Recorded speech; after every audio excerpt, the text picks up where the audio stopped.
ក្មេងប្រុសយកកាំបិតអាសាច់ជៀមយ៉ាងលឿនសាច់ក៏របូតមកយ៉ាងស្អាតឯជៀមនៅតែស៊ីស្មៅធ្វើដូចគ្មានរឿងអ្វីស្របពេលនោះឪពុកក៏បានឃើញមិនចាំយូរក៏បញ្ជូនគេទៅហាងសាច់ញាតិលំដាប់កាយ3 10ឆ្នាំកន្លងផុតទៅស្មានតែធំឡើងគេខ្លាចជាចុងភៅធំតែបែរជាមកធ្វើស៊ុបហិរនៅផ្ទះបាយទៅវិញតែដោយសារស្នាដៃដ៏ចំណានរបស់គេទាក់ទាញបានអតិថិជនជាច្រើនមកញ៉ាំតែដល់ថ្ងៃបើកប្រាក់ខែសាច់ញាតិម្នាក់នេះគិតថានេះជាស្នាដៃរបស់ចុងភៅកាយ3ថែមទាំងថាបំណិនគេធ្វើឲ្យហាងធ្លាក់កូដហើយបើកលុយឲ្យតែ2000ប្រាក់ខែនេះតាមពិត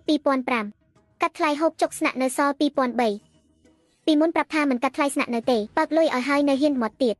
ស៊ីដេកផ្ទះអញមានបាយហូបហើយកាត់ប៉ុន្មានរយនឹងថាម៉េចត្រឹមអ្នករងាស់ស៊ុបហិរសោះបាន2000នឹងគួរតែអត់ទៅកុំចង់បានហួសមៀតពេកកុំគិតច្រើនពេកបើកុំតែអាណិតឃើញកំព្រីទេអញមិនទុកឯងឲ្យញ៉ៃញ៉ៃទីនេះទេលោកពូគឺស៊ុបដែលខ្ញុំរងាស់តើញៀវច្រើនណាស់មកញ៉ាំតែស៊ុបនឹងនៅមានមុខមកនិយាយពីស៊ុបទៀតឯងដឹងទេទីនេះគឺភោជនីយដ្ឋានលំដាប់ផ្កាយ5មិនមែនកន្លែងលក់តាមចិញ្ចើមផ្លូវទេអាឡូលោកគ្រូពេទ្យថាម៉េចជំងឺធ្វើទុកខ្លាំងត្រូវការលុយប៉ុន្មាន2005បាតខ្ញុំនឹងរកវិធីឥឡូវនេះអូនស្រីខ្ញុំត្រូវការលុយពេទ្យបន្ទាន់សូមអង្វរកុំកាត់ប្រាក់ខែខ្ញុំអីបានទេខ្ញុំសន្យានឹងធ្វើការឲ្យច្រើនដើម្បីរកលុយសងវិញហើយសំដែងរឿងកំសត់មែនទេប្រាប់ឲ្យដឹងអញមិនខ្វល់ទេប្អូនឯងឈឺវាមិនពាក់ព័ន្ធនឹងពួកយើងទេអញ្ចឹងក៏បានខ្ញុំឈប់ធ្វើការហើយលុយកក់1000កាលខ្ញុំចូលធ្វើការសូមប្រគល់ឲ្យខ្ញុំវិញមកឈប់ធ្វើក៏ល្អ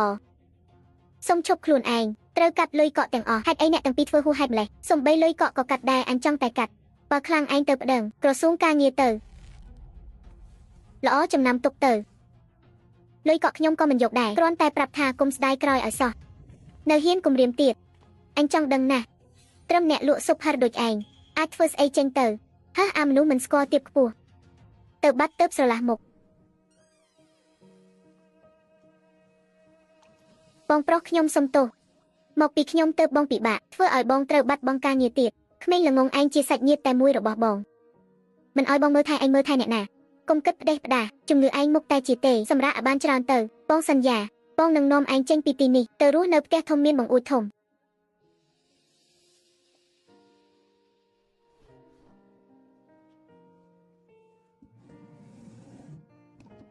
លោកតាប៉ាម៉ាក់មកពីខ្ញុំអនទើបធ្វើឲ្យប្អូនត្រូវរងទុក្ខចាប់ពីថ្ងៃនេះទៅខ្ញុំនឹងយកស្នាដៃស៊ុបហិរគ្រួសារយើងមកផ្សព្វផ្សាយខ្ញុំត្រូវរកលុយមើលជំងឺប្អូនស្រីខ្ញុំនឹងធ្វើឲ្យអ្នកមើលងាយយើងជិះជាន់យើងឲ្យស្ដាយក្រោយទាំងអស់ព្រលឹងរបស់ស៊ុបហិរគឺទឹកស៊ុបត្រូវប្រើសាច់ជៀមនិងសាច់គោស្រស់រងាស់គ្រឿងផ្សំមានផ្សិតផ្កាចិនមិនអាចខ្វះបានអែមម្សៅត្រូវតែ5ម្សៅស្វិតទើបឆ្ងាញ់តែក្នុងហោប៉ៅសលុយជាង100សោះត្រូវតែសន្សំទើបបាននេះក្មួយឆេនតើមករកអីហ្នឹងមិនទិញសាច់ទៅធ្វើស៊ុបទេអីស៊ុបក្មួយមីងធ្លាប់ញ៉ាំហើយពិតជាឆ្ងាញ់ណាស់អ៊ំស្រីខ្ញុំបានឈប់ពីហាងហ្វូម៉ាន់គឺហើយឈប់ហើយហេតុអីទៅស្នាដៃក្មួយឯងមនុស្សជាច្រើនទៅញ៉ាំតើមីងងឺថាលោកពូអ្នកមីងចិត្តខ្មៅរបស់ក្មួយកាត់ប្រាក់ខែក្មួយរហូតនឹងមែនទេ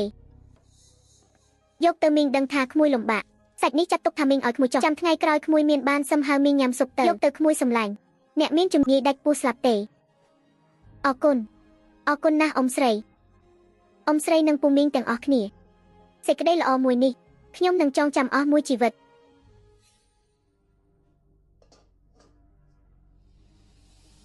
ចាប់ផ្ដើម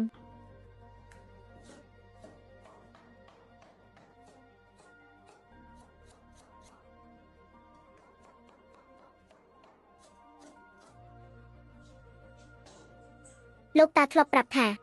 ស៊ុបហិរបើចង់ឲ្យម្សៅស្វិតល្អត្រូវតែសង្កត់និងវាច្រើនដងមានតែធ្វើបែបនេះទើបទទួលបានរសជាតិម្សៅល្អបំផុត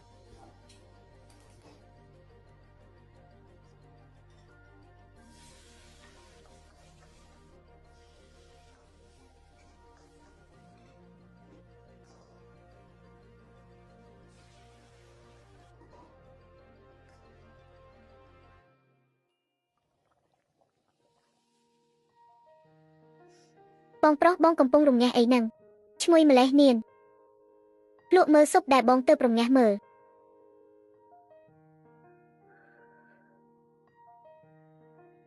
ឆ្ងាញ់ខ្លាំងណាស់